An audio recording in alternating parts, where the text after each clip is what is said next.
Hey guys, welcome back to my channel, and today I want to do the next video in my gear guide series I'm doing for RPG Simulator. But before I get into that, I want to give a huge thanks to Glace over in Discord for creating this awesome piece of fan art. Thank you so much, it was super cool to get this from you, and yeah, let's get into the video. So, starting off at level 100, you're going to be moving on to the Sun Warrior Temple area, and in this area you will find Awoken Mummies, Soul Disciples, and Shirkburg Tomb Protector, however you say it. But those are the main enemies, and the last Shirk whatever that thing is, Protector, is the main boss. So from this area, basically you're going to do the huge kill mobs, level up, get the drops.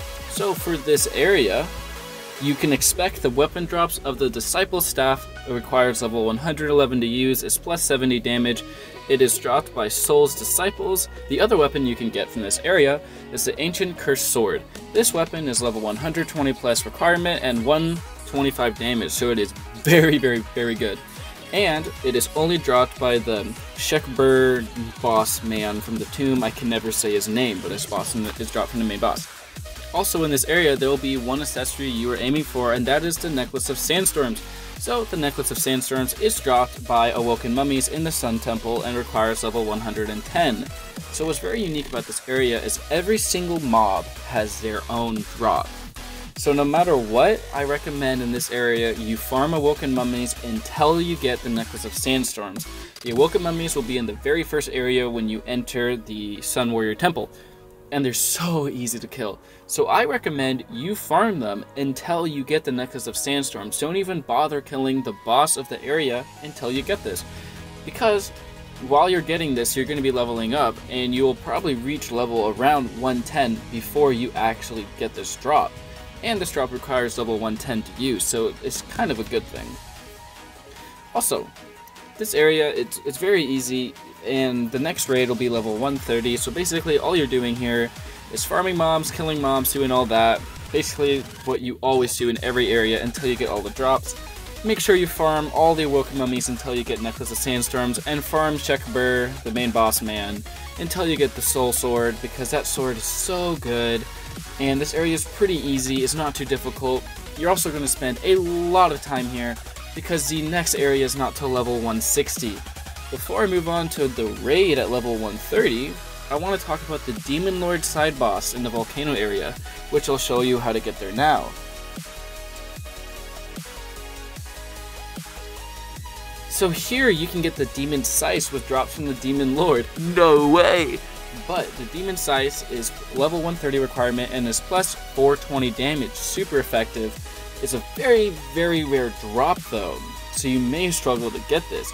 It is not a needed item to get, it's just recommended if the Demon Lord's an easy farm for you. He is pretty easy to kill, except for he doesn't give a lot of XP or a lot of gold, and he's pretty much a useless farm unless you get the Demon Scythe. So the Demon Scythe is going to carry you for a long time.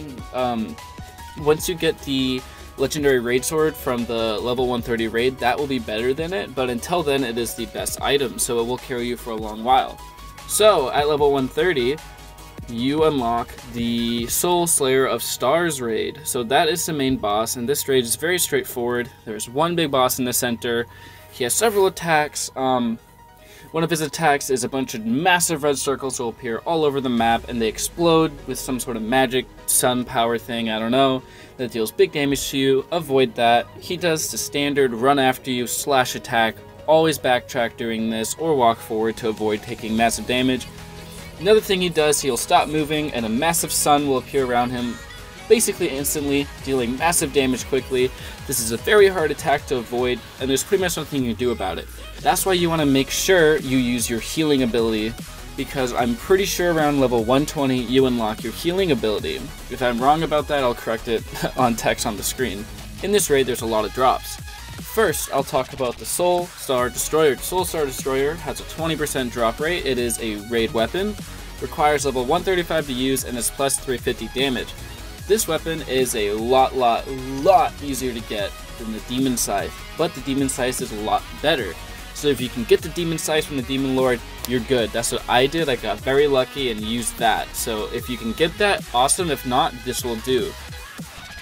Also, the main drop you'll be going after in this dungeon is the Blazing Flare, which is a 0.9% drop rate, which is nuts. I managed to get one of these around level 200, which was very lucky. But it requires level 185 to use, and it is plus 650 damage and is the main drop from this raid. Highly recommend you go after this thing. It's a fantastic sword. It's a massive boost of damage, and you pretty much need this thing in order to do the raid at level 200. But what's unique about this raid, unlike all the raids before this one, is that it also has, of course, armor, which you can start using at level 130, but you can only get it on hardcore. But it also has accessories.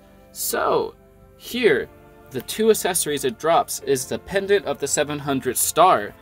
This has plus 8 speed, plus 50 defense, plus 325 HP, and requires level 150 to use. This is the defensive accessory from this raid, and then there is also an offensive accessory from this raid, Soul's Ring of Destruction. Plus 185 attack, plus 45 crit, plus 5 speed, level 150 required. So there's two pendants two accessories, from this raid, and each one is for a different build setup, which is great. I highly recommend you get both. In fact, you pretty much have to get both in order to move on in the game. From this raid, there is also a aura, which I don't know if I can get a picture of it, I'll try, but I use it, and it is plus 2 in every stat category, which is so good. It is such a good aura to get. It is one of the only auras in the game that gives stat boosts, so if you can get it, that's awesome, but it's not really needed. Okay, so now at level 165, you unlock Laboratory 2. Laboratory 2 is the next area that you're going to be farming levels at. It has Droid 3000, Steelbot, and Failed Experiment. So I'll show a tactic here that I use for a very long time to get massive XP from it. Is you aggro the Failed Experiment, as I'll show here, and then you walk them over to this room that I'm going to show again, and you basically just walk in circles and kill everybody in there. And by the time you kill the Failed Experiment, and you have killed all the Steelbots several times, getting tons of gold, tons of potions, and all that, it's a fantastic way to farm gold, XP, and potions, and I highly recommend you do that until you're level 200. So, at level 185, you can get the Energy Atomic Blade, which is the main drop for the Failed Experiment.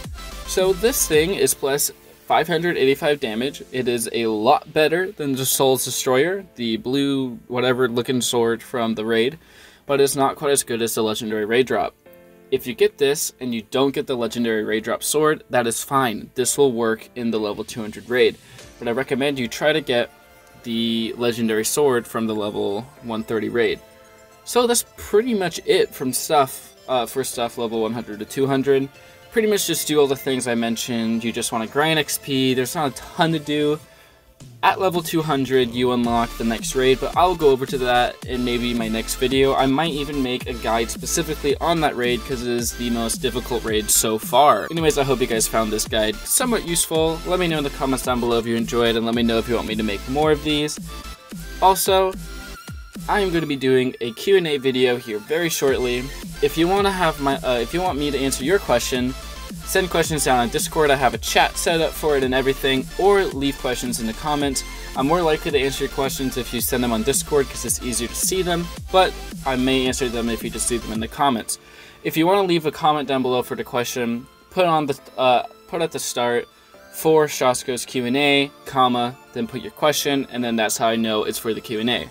Anyways, thank you so much for all the support lately. I hope this video helped you out, and have a great rest of your day. Later!